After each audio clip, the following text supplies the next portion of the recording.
Welcome. आज की class में हम पढ़ने वाले हैं match case statement in Python, जो कि पाइथन के वर्जन 3.10 के बाद आया था। तो चलो विदाउट एनी टाइम वेस्टिंग हम इसे स्टार्ट करते हैं। सबसे पहले डेफिनेशन देख लेते हैं। Match case statement is Python version of the switch case logic found in other programming language. It allows pattern matching and cleaner branching for multiple conditions. तो इसका क्या मतलब होता है? The match case statement is Python version of the switch case, यानी कि ये Python match case का एक स्विच केस है जिसपे logic found in other programming, दूसरे प्रोग्रामिंग में इसका लॉजिक जो होता है वो फाउंड होता है। It's allow pattern matching and cleaner branching for multiple condition, यानी कि ये जो हमारा पैटर्न होता है उसे मैच करके उसे एक क्लियर ब्रांच के फॉर्म में मल्टीपल कंडीशन में डिवाइड करता है। तो चलो देख लेते हैं। डेफिनेशन उतने अच्छे से समझ में नहीं है, लेकिन जो हम इसके प्रैक्टिकल समझेंगे वो आपको काफी अच्छे से समझ आएंगे। सबसे पहले इसका जो सिंटेक्स होता है वो होता है मैच वेरिएबल, यानी कि यहाँ पर हम जैसे इफ लगा रहे थे। अभी पिछली क्लास में हमने इफ स्टेटमेंट पढ़ा था, इफ एल्स एलिफ, और नेस्टेड इफ एल्स भी पढ़ा था हमने। अगर आपने वो क्लास नहीं देखी तो यहाँ पर आपको लिंक आ रही होगी, आप एक बार क्लिक करके उस क्लास को जरूर देखिएगा।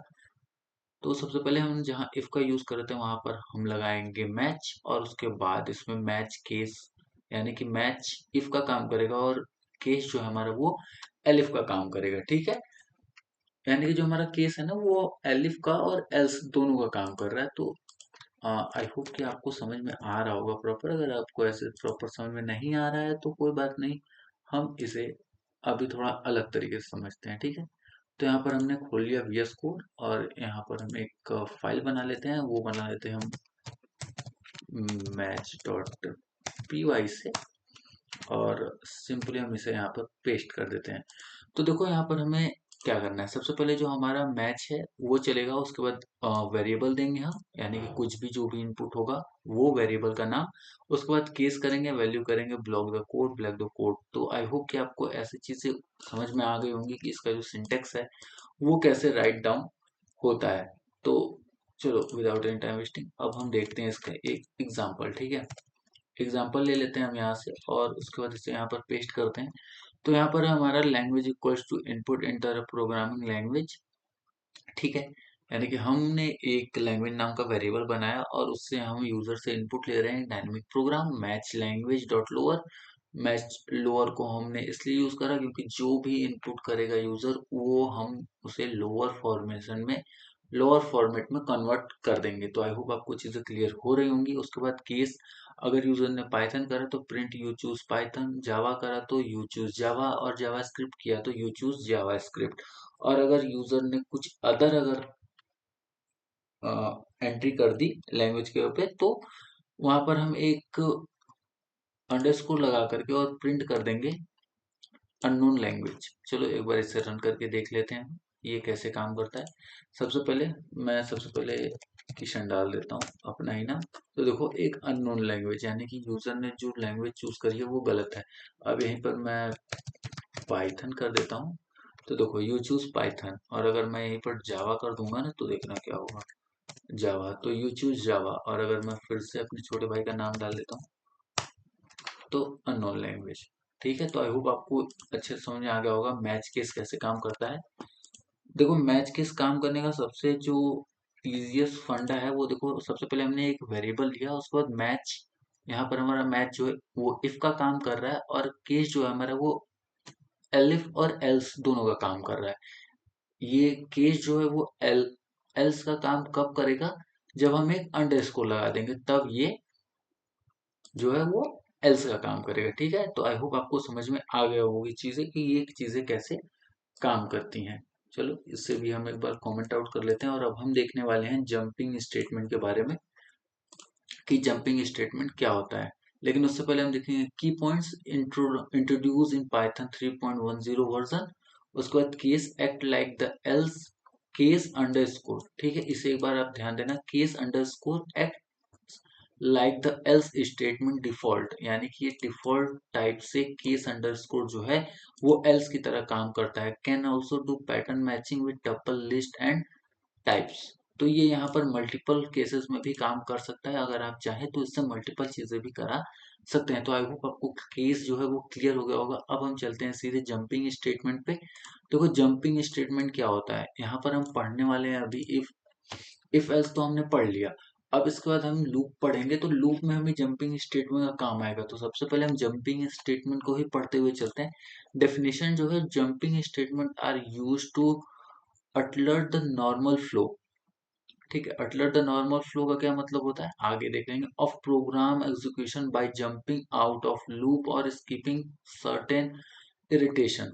तो इसका पूरा क्या मतलब हुआ, यानी कि जंपिंग स्टेटमेंट क्या करता है ना, ये प्रोग्राम में execution by jumping out of loop और स्किपिंग सर्टेन इरिटेशन, यानी कि ये ऐसा करेगा कि अगर हमने कोई भी जंपिंग स्टेटमेंट लगा दिया तो प्रोग्राम क्या करेगा, या तो वहां से जंप कर जाएगा, या फिर उस लूप से बाहर आ जाएगा, या फिर उस पर्टिकुलर इरिटेशन को, सॉरी इटरेशन को वो स्किप कर देगा। तो देखते हैं कितने टाइप्स के जंपिंग स्टेटमेंट होते हैं। टाइप ऑफ जंपिंग स्टेटमेंट, यहाँ पर 3 टाइप के जंपिंग स्टेटमेंट होते हैं। सबसे पहले ब्रेक, कंटिन्यू और पास। पर्पस क्या होता है, ब्रेक क्या करता है, एग्जिट द लूप इमीडिएटली, यानी कि जो पर्पस है एग्जिट, सॉरी ब्रेक का, वो क्या करेगा ना, एग्जिट द लूप इमीडिएटली। आप यहाँ पर एक नोट पॉइंट लिख सकते हो कि ब्रेक को हम इनफाइनाइट लूप को ब्रेक करने के लिए भी काम में लाते हैं। ठीक है, जब भी हम इनफाइनाइट लूप बनाते हैं तो उससे हम ब्रेक करने के लिए ब्रेक का ही यूज करते हैं, when a condition is met. ठीक है, कंटिन्यू क्या करेगा, skip the current iteration and go to the next, यानी कि ये करंट इटरेशन को स्किप कर देगा और उसके बाद अगली वैल्यू के लिए प्रोसीड करेगा। Skip specific case in loops, यानी कि एक स्पेसिफिक केस को ये स्किप कर देगा। तो इसका हम यूज देखेंगे। सबसे पहले आप इनके बारे में लिख लो, उसके बाद पास की बात करते हैं। Do nothing used as a placeholder empty function stub बस। पास क्या करता है, पास कुछ भी नहीं करता। अगर हमें कोई प्रोग्राम लिख रहे हैं और हमें उसे बाद में करने का मन है तो हम वहां पर पास का यूज कर लेते हैं। चलो देखते हैं एक एक करके सारे का एग्जांपल। सबसे पहले यहाँ पर हम ब्रेक का एग्जांपल देखेंगे, ब्रेक कैसे काम करता है। तो देखते हैं ब्रेक कैसे काम करता है। सबसे पहले हमें इससे यूज करने के लिए एक लूप की जरूरत पड़ती है। तो for I in range 1, 10 if I equals to 5 then break कर दो। ठीक है, तो देखो क्या करेगा ना, आउटपुट में आएगा सिर्फ और प्रिंट कर देंगे आई को। आउटपुट में आएगा 1, 2, 3 और 4, और जैसे ही 5 आएगा तो 5 आई के बराबर हो जाएगा, तो वहां पर हमें इस प्रोग्राम को ब्रेक कर देना है। तो देखो क्या होता है, यहाँ पर देखो 1, 2, 3, 4 आया और उसके बाद नहीं चला। अगर वहीं पर अगर मैं इस पूरे के पूरे कोड को अगर मैं एक बार कमेंट आउट कर दूं ना, तो देखना क्या होगा।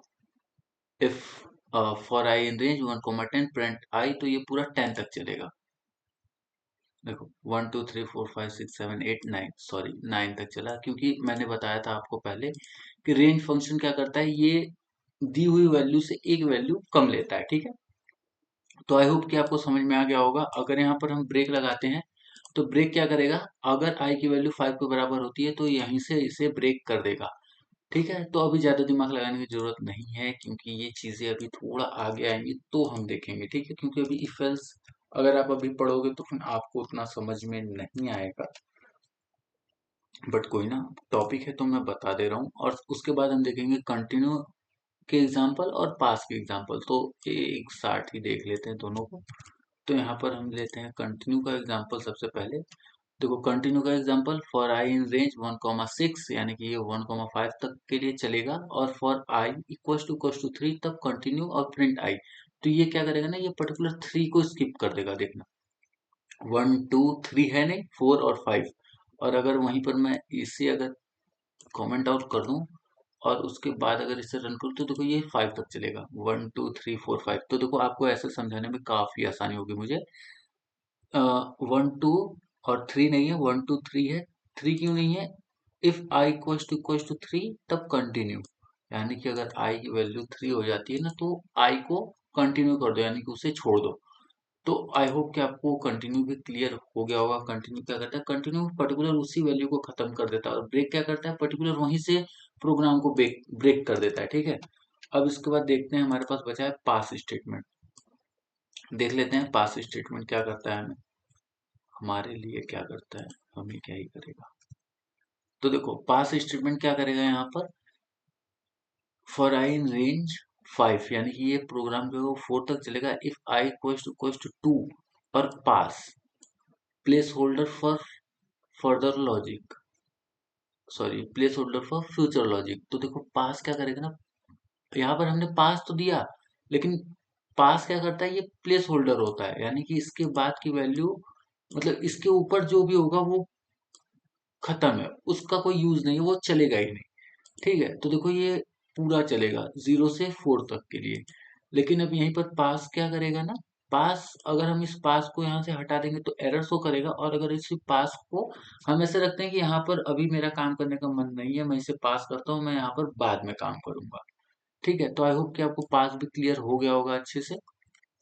तो बस आज की क्लास में इतना ही था। हमने आज क्या क्या देखा, यहाँ पर हमने देखा मैच केस, उसका सिंटेक्स देखे, की पॉइंट्स देखे, जंपिंग स्टेटमेंट देखे, तीनों जंपिंग स्टेटमेंट की एग्जांपल्स देखे। तो आई होप कि आपको आज की वीडियो काफी ज्यादा नॉलेजेबल लगी होगी। ये सारी चीजें वैसे कोई पढ़ाता है, लेकिन फिर भी मैं आपको बता दे रहा हूँ। मिलते हैं कल एक नए वीडियो में, तब तक के लिए Radhe Radhe and take care.